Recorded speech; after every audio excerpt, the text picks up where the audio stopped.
Hello guys, Rick Malava here. My nickname in the forums is CTBRAM, and one of the users, Goucher, has asked a question about lofting profile curves along a path curve. And apparently in Max you can put down a single path and put down multiple closed profile curves and loft those along a path, if I'm reading his post here correctly.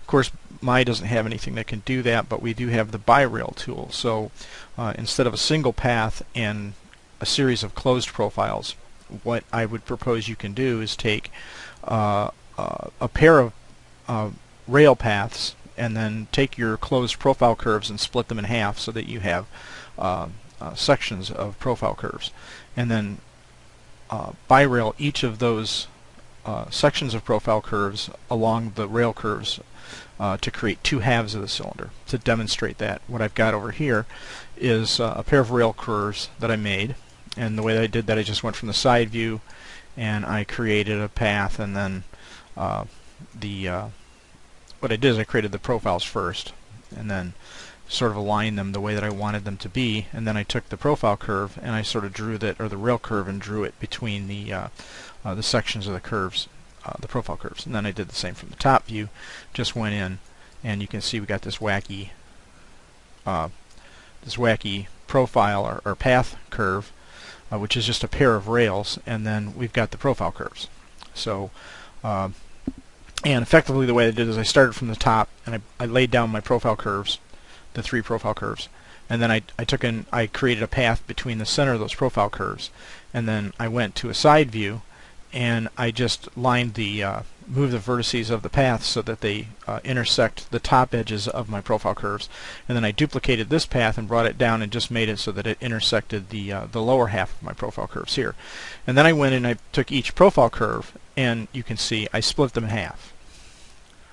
Right, so I took the front curve is just a plain circle, 10 sides. I just took that and I just split it in half, and just made sure that each end of each half touches the starting point of the rails. And then I went and did the same thing over here. I took this, which is a circle on one side, and then I just took the circle and modified some of the vertices on the other side. I just wanted to show that it does actually change shape as you move along the rails. And then finally I took the last one here, which again started with a circle, and I just took one side of it and I changed it a little bit. And there you go. So you got two halves. Now sometimes there is a birail 3 option where you can pick 3 profile curves and then your 2 rail curves. And for a shape like this, sometimes Maya will have problems with that. In fact, I'm going to change these as I'm looking at it right now.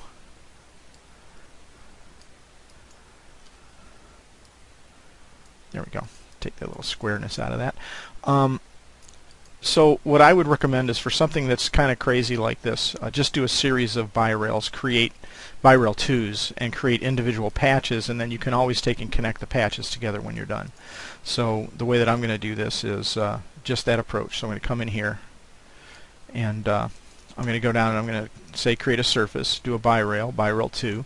If you look down here, it'll tell me select my 2 profile curves. I'll pull this out of the screen view here. So I'll pick this profile curve and this profile curve, and then if you look down here, it says, okay, now select 2 rail curves. So I'll pick this one and that one, and boom, it creates a surface. And then if I smooth that, you see it follows that half of the curve. I'm just going to hide that surface, and then I'm going to do another birail. So I'm going to come down here, create a surface, do a birail 2, and pick this profile curve and this profile curve, and then this rail curve and that rail curve. And there you go. We got that one. I'm going to hide that.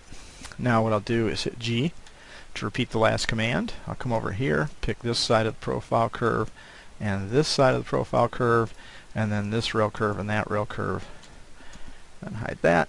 And then finally hit the G key to repeat the last command.